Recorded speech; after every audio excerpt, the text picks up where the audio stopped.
আসসালামু আলাইকুম, সবাই কেমন আছেন? আমি আলহামদুলিল্লাহ ভালো আছি। আজকে আপনাদেরকে একটা জায়গায় নিয়ে যাব। যদিও অনেকে যায়, এখন অ্যাভেলেবেল সবাই যায়। তো মালয়েশিয়ার খুব সুন্দর একটা জায়গা গ্যাংটিং আইল্যান্ডস। আমার কাছে খুবই ভালো লেগেছে।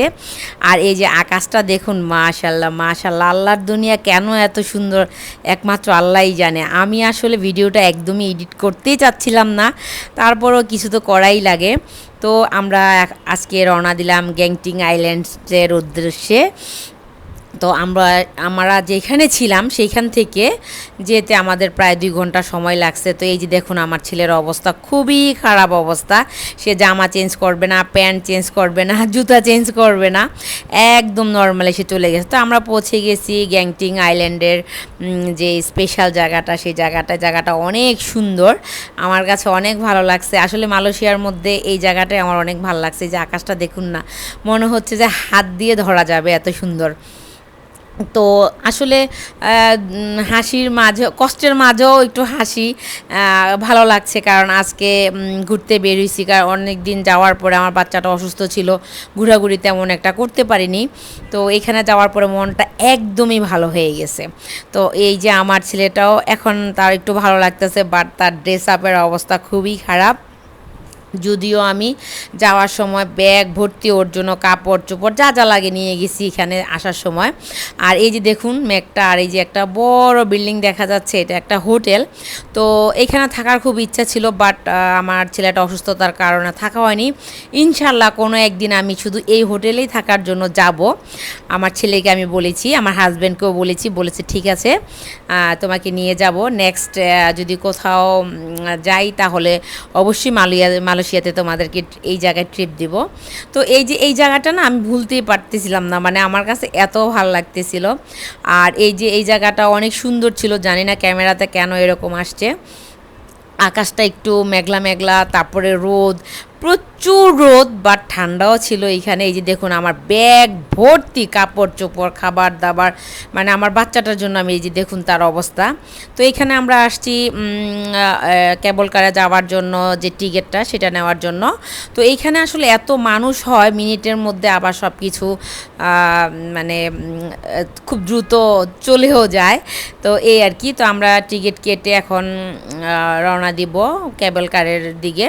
তো কেবল কারে উঠার পরে আমার অবস্থা খুবই খারাপ হয়ে গেছিলো, কারণ যেহেতু আমার একটু প্রবলেম আছে সাফোকেশনের। তো যাই হোক, এইখানে সবাই আমাকে খুব সাহস দিচ্ছিল যে না, কোনো ব্যাপারই নেই। আর এই যে দেখুন মিনিটের মধ্যে একদম সব খালি হয়ে গেছে। তো এই যে কেবল কারের যে এগুলো না ঘুরতে থাকে, আপনার জন্য যে স্টে করবে সেরকম না, ঘুরে তো এর মাঝখান দিয়েই সবাই উঠে পড়ে আর কি। তো এখানে যাওয়ার পরে আমাদের সাথে কয়েকজন বাঙালির পরিচয় হলো। তো আসলে মালয়েশিয়াতে যাওয়ার পরে অনেক বাঙালির সাথে আমাদের পরিচয় হয়েছে, আর যথেষ্ট হেল্পও আমাদেরকে তারা করেছে। তো যাই হোক, আমরা কেবল কারে উঠে পড়েছি। এখন আমরা কেবল কার করে ওই জায়গায় যাব যেখানে মানে বড় একটা হোটেল, তারপরে এখানে রেস্টুরেন্ট, মার্ট, শপিং মল ঠিক বলা যাবে না, মানে রেস্টুরেন্টেই ঘোরাফেরা, এই আর কি। তো এইখানে ওঠার পরে আমার অবস্থা একটু একটু খারাপ হচ্ছিল ভয়ে। এই যে কেবল কারটা দেখতেছেন না, যতই উঁচা নিচা হোক না কেন, আপনি কেবল কারের ভিতরে বসলে না, আপনি একদম যেভাবে বসছেন সেইভাবেই থাকবেন, উঁচা নিচাতে কোনো প্রবলেম হবে না। আর এই যে দেখুন আমি কাউন্ট করতেছিলাম যে আমার হার্টবিটের কী অবস্থা। আর আমার বাচ্চাটার চেহারা দেখুন, তার একদম চোখ মুখ বসে গেছে। তো যাই হোক, এই যে আমার পিছন থেকে দৃশ্যটা কেমন লাগতেছিল, আমার হার্টবিট আস্তে আস্তে বাড়ছে। তো আমি সেটাই দেখাচ্ছিলাম যে হার্টবিট আস্তে আস্তে বাড়তেছে। আশেপাশে যারা ছিল সবাই আমাকে খুব সাহস দিচ্ছে যে এটা কোনো ব্যাপার না, এটা কি এরকম কোনো কিছু না, এই সেই। তো যাই হোক, সবাইকে অনেক ধন্যবাদ। আর একজন প্রশ্ন করতেছেন যে আমি কার সাথে মালয়েশিয়াতে গেছি। ভাই বোন, আমি কার সাথে মালয়েশিয়াতে যাব? আমার মানে কি বলবো, মানে এই কথাগুলি মনে হলে না মানে দেখলে কমেন্টসগুলো খুব হাস্যকর লাগে। তো যাই হোক, আমি সেটার উত্তর দিচ্ছি। আর এখানে দেখুন, আমি ভয়ে একজনের হাত একদম চাপ দিয়ে ধরে রাখছি। মানে যখন উপরে উঠে না, তখন আমার খুব ভয় লাগে, আর আমি চোখ বন্ধ, মানে পুরাটাই আমি একদমই মানে কিছুই দেখি নেই। নামার সময় একটু একটু আমি সাহস করেছি দেখার জন্য, বাট যাওয়ার সময় আমি একদমই দেখতে পারিনি।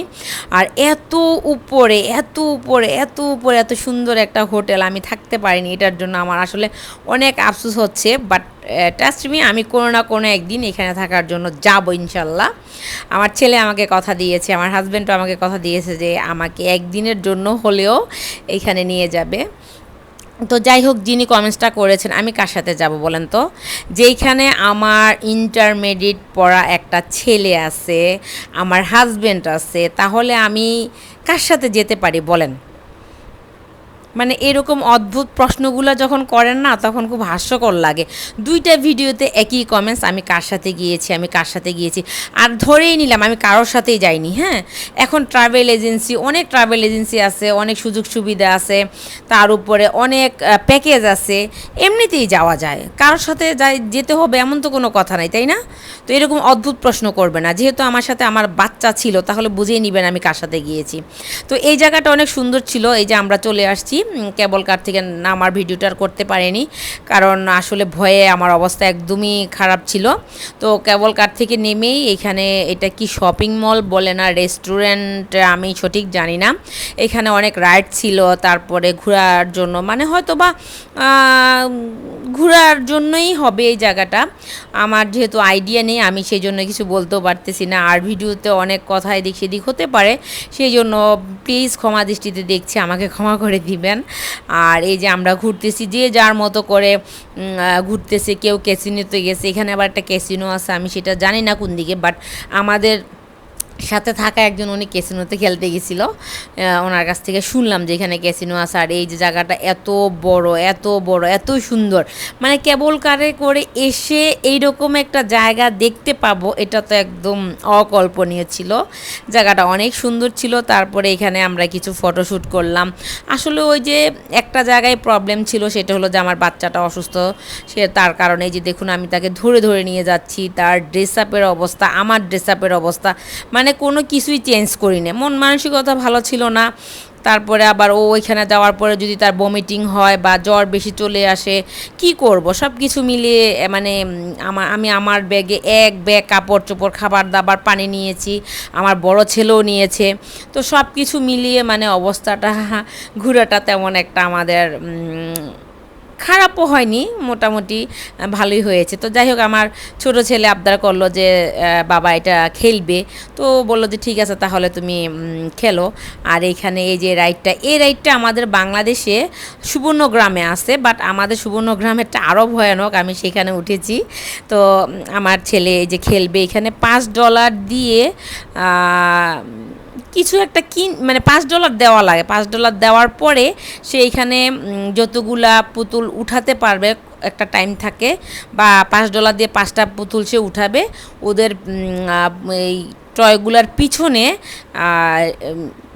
ইয়ে লেখা থাকে, মেবি ওই যে ওদের রিঙ্গিত কত সেটা লেখা থাকে। তো সেই অনুযায়ী সে একটা, আমার ছেলে একটা টয় পেয়েছে। তো সে তো মহা খুশি, আবারও খেলতে চাচ্ছিল। তো পরে বললাম যে এখন না, আমরা ঘুরতে আসছি, ঘুরি পরে এক সময়। তার এই যে দেখুন, তার গলা মলা একদম শুকায়া, চোখ মুখ বসে তার একদম মুখ বের হয়ে গেছে। আমার খুব কষ্ট লাগছে আমার ছেলেটার জন্য। আসলে মানে কি বলবো, বাচ্চা অসুস্থ থাকলে তো বুঝিনি।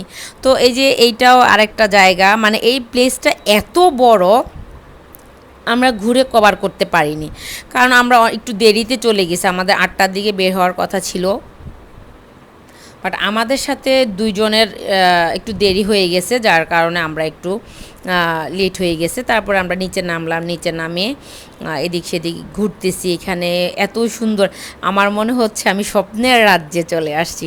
এত সুন্দর একটা জায়গা, আলহামদুলিল্লাহ, মাশাআল্লাহ, আল্লাহর দুনিয়া এত সুন্দর।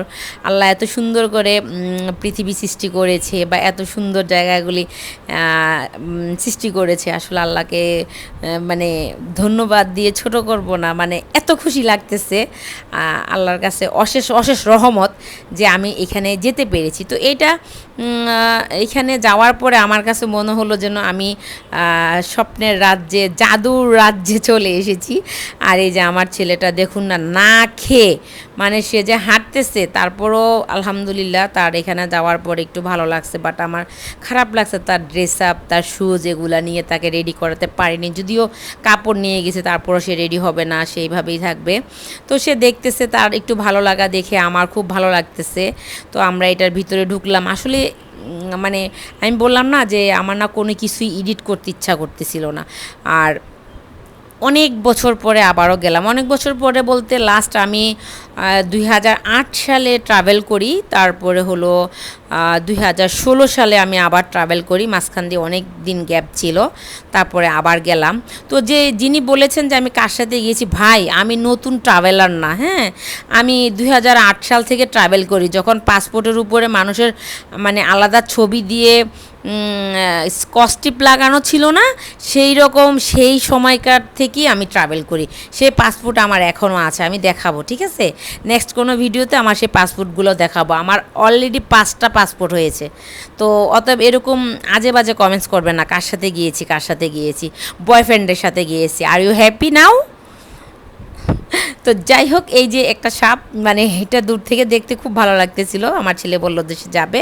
তো যাই হোক, সাপটা দেখে আমি আবার ব্যাক করলাম। তারপরে দেখি যে আমার ছেলে পিছনে, আমি ভাবছি ও সামনে চলে গেছে আমার বড় ছেলের সাথে, আর দেখলাম যে সে পিছনে। তারপর প্রচুর ক্ষুধা লাগছে, কে কি খাবে, কে কি অর্ডার দিবে, ট্রাস্ট মি ওইখানে যাওয়ার পরে সবার মাথা নষ্ট হয়ে গেছে।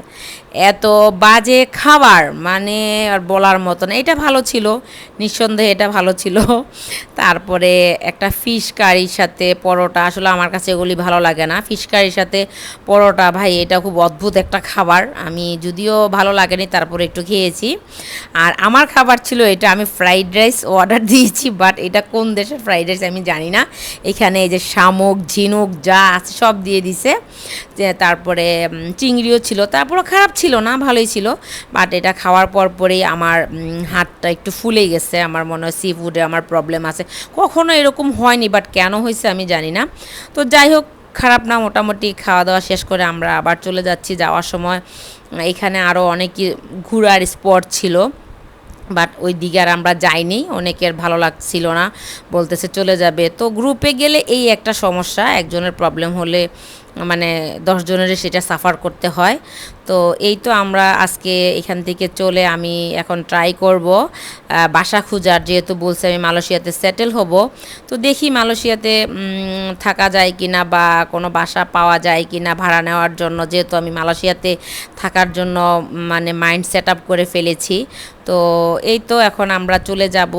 যাওয়ার সময় আমার আর ভয় লাগেনি, আমার ভালোই লাগছে। এই যে দেখুন কত উপর থেকে আমরা নিচে নামছি। তো আজকে এখানে বিদায় নিব। সবাই ভালো থাকবেন, আমার ভিডিওটা দেখবেন। আল্লাহ হাফেজ।